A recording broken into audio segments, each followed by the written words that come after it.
Hello again, everyone. I'm Dr. George Simon, and welcome to another edition of the new Character Matters program.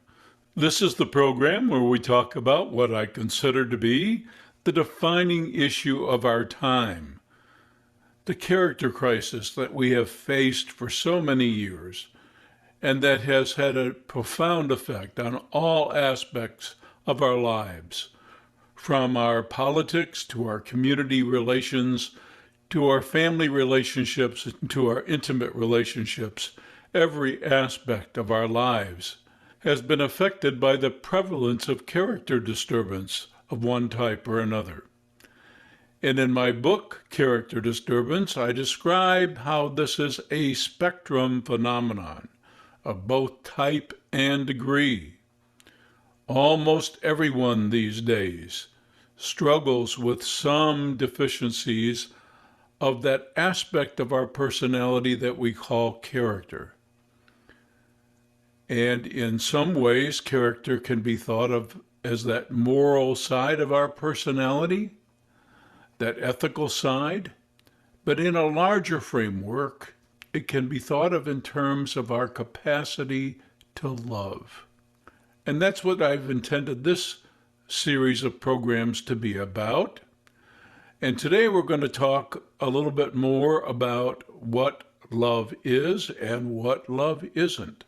It's so much easier to describe this hard to wrap our heads and hearts around concept that we call love, genuine love.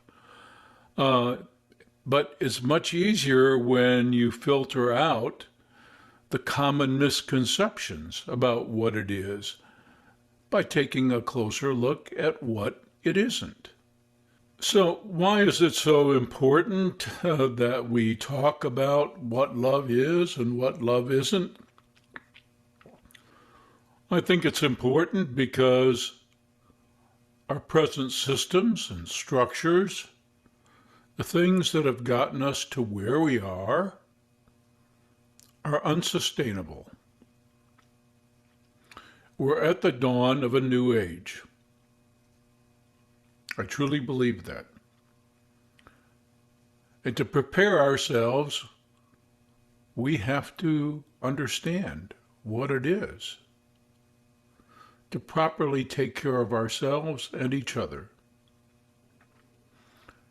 We have to have the heart to do so, which is why I maintain in my book, Essentials for the Journey, that is how the world will change, one heart at a time. It's always a matter of the heart. And I think about the famous words of a pair, Teilhard de Chardin, who said that after we've harnessed all the wind and the various elements of the earth, after we've succeeded in harnessing all that, I may not be quoting him exactly here, but we will finally harness the power of love.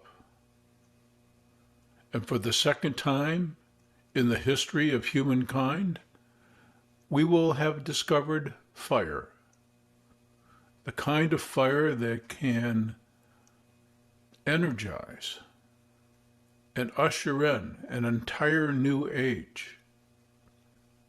But to love each other properly, to create a climate in which we can all thrive and prosper, we have to know what it is that we ourselves truly need and want.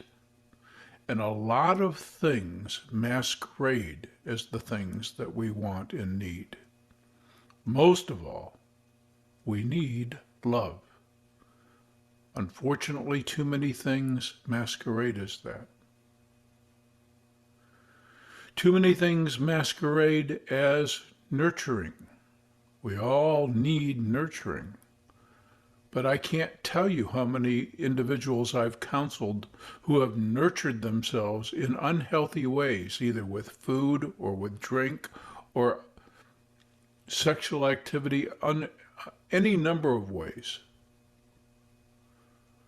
thinking that they were taking care of themselves, thinking that they were feeding themselves, only to be constantly hungry. What our souls yearn for, all of our souls, is love. But sometimes it can take a lifetime to discern how to do it. That's what motivated me to write Essentials for the Journey, which I sincerely pray you will not only avail yourselves of, but spread the word about. Many folks equate love with attraction. And there are many reasons why individuals can be attracted to one another. There are many reasons why you can be attracted to a person, place, or thing. Sometimes it seems like just being with someone meets a need, an important need, or fulfills a desire. Maybe the person has aspects of their own personality that seem to complete you. Maybe there are aspects of their personality, the way that they style themselves, the way they conduct themselves, that are particularly affirming for you, make you feel good about yourself.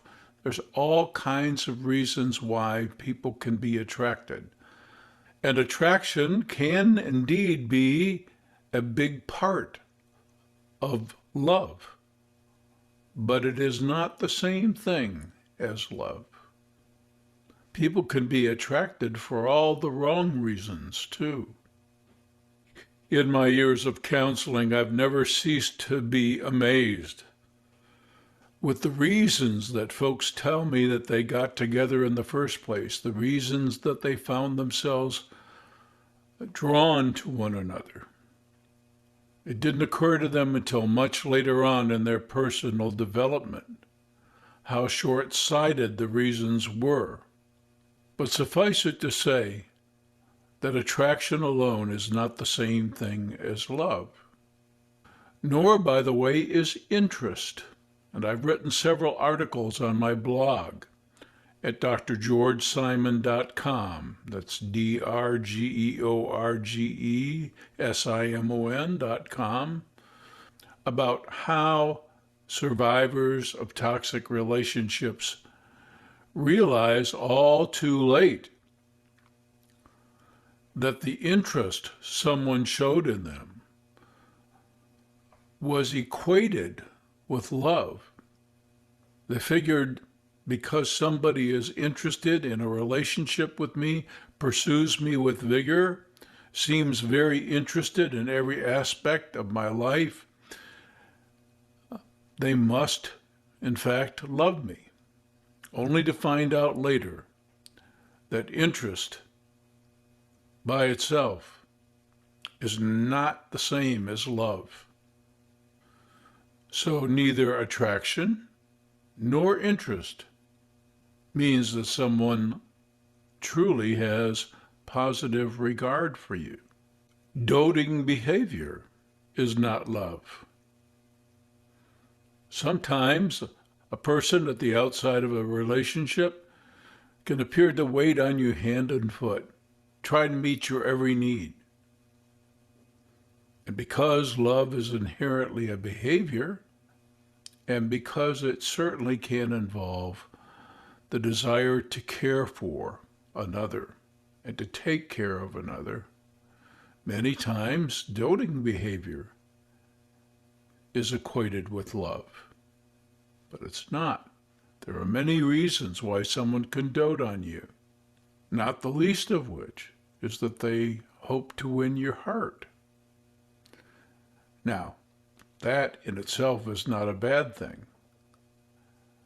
But in our character-impaired times, it's absolutely essential that when someone is making a bid for your heart, that you have done enough vetting and enough discerning to know whether they're truly worthy, so that you don't find out down the road that you've given your heart in vain or turned it over to a person who might tear it to pieces. So doting is not love, neither is attention.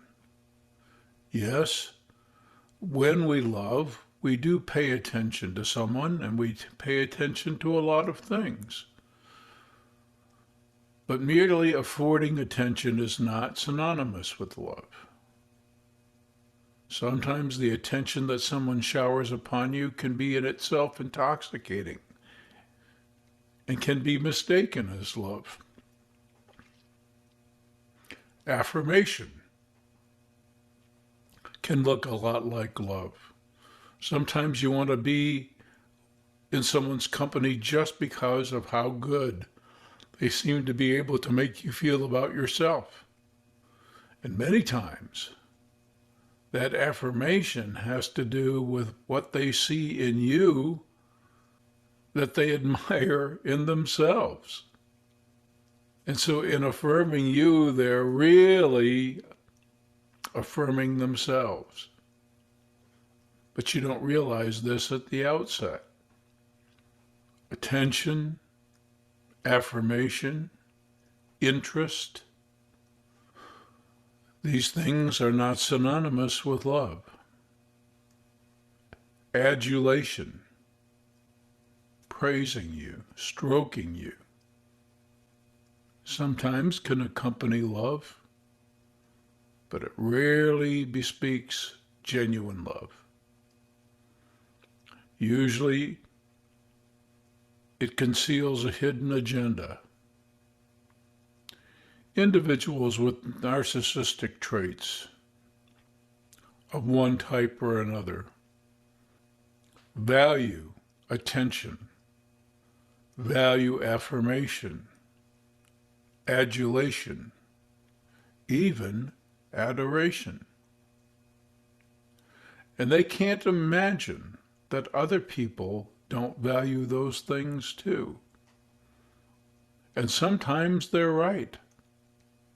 Sometimes they have a kind of innate radar for the characteristics in another that are much like their own.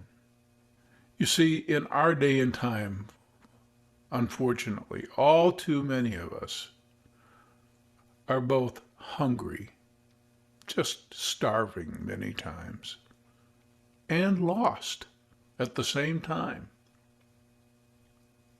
We're desperate for some things, and we have no real idea just exactly what it is we're really desperate for, or what we really need to do to get it. So we satisfy our cravings in all kinds of unhealthy ways. This is the condition of our time, and it's affected every aspect of our lives. Most of our systems are crumbling. In fact, they were poorly designed in the first place. They're not meant to work. Why? Because at the center of them all is not the kind of human welfare that needs to be at the center. Sometimes security drives the system. Sometimes profit drives the system. All kinds of things drive systems. But if they're not rooted in love, they cannot survive, and they cannot foster the prospering, the true prospering of individuals within them. Nor can they foster the prospering of a community as a whole. This is why it's so absolutely imperative that we discern the most fundamental human quest, that we develop the most important human capacity. It's what will help us build a whole new world. And I've said many times before, that transformation of our lives, of the whole world order, can only occur one heart at a time. one converted heart at a time. And when I'm talking about conversion, I'm using the term as it's meant to be used, literally, in its true meaning. I'm not necessarily talking about a religious conversion, although I am talking about spiritual matters here. It's a realignment of priorities, of vision, of purpose. It's about seeing and doing very differently from the way we have been programmed by a broken world. And as followers of my work already well know, how we see and how we do are intimately connected.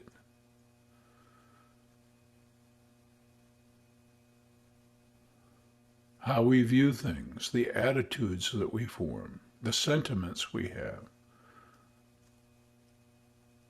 have a lot to do with the behaviors we display.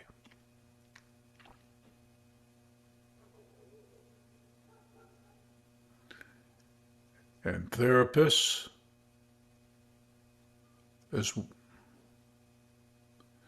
and many folks, including therapists, have spent a lot of time trying to get people to change their minds as opposed to changing their ways.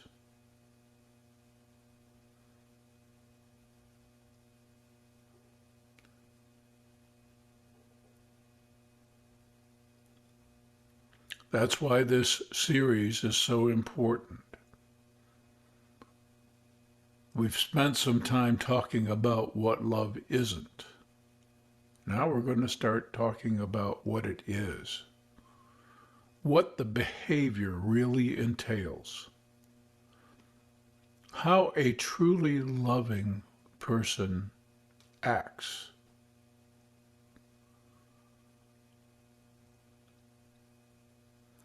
And next week, I'm going to talk particularly about, and next week I'm going to be talking in depth about some things that I have written about in several articles on my blog at drgeorgesimon.com. I've written several articles on regret, remorse, and contrition. Some very important concepts. You see, none of us is perfect. We all fail. We all injure, whether wittingly or unwittingly. It's what we do in response to that largely defines our character and our capacity to love. And I'm going to talk about the difference in depth between regret, remorse, and contrition, because that's how you discern whether you or someone else is really developing the capacity to love.